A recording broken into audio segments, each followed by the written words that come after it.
ఉద్యోగుల ఐక్యత, పంచాయతీరాజ్ ఉద్యోగుల ఐక్యత, పంచాయతీరాజ్ ఉద్యోగుల ఐక్యత.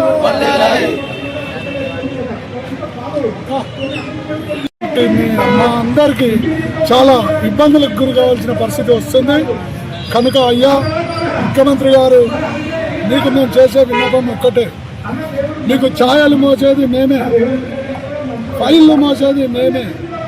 పొద్దున 5 గంటల నుంచి వెళ్ళి రాత్రి 10 గంటల వరకు మీకు సేవ చేసే వెట్టి చాకరీ చేసేటువంటి మా చిరుద్యోగులకు అన్యాయం జరుగుతుంది.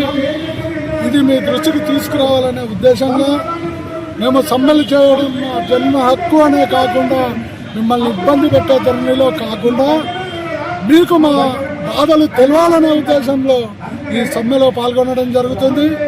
మాకు ఆగస్టు 31 కల్లా మా సమస్యలు పరిష్కరించకుంటే రాబోయే సెప్టెంబర్ 1 పెన్షన్ విద్రోహ దినాన్ని మేము గుర్తు చేసి, ఆ రోజు బ్లాక్ డేగా ప్రకటించింది ఆల్రెడీ ఇప్పుడే కాదు, అది 2004లో ప్రకటించినటువంటి ఈ సమస్యలన్నిటికీ పరిష్కారం తమరు తీరుస్తానంటేనే గత ప్రభుత్వాన్ని కూలదోచి మిమ్మల్ని మా నాయకులుగా ఎన్నుకోవడం జరిగింది.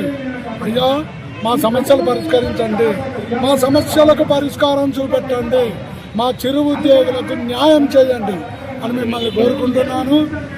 నా పేరు నేరల విజయ్ కుమార్, తెలంగాణ పంచాయతీరాజ్ 4వ తరగతి ఉద్యోగుల సంఘం హన్మకొండ జిల్లా శాఖ అధ్యక్షుడిని.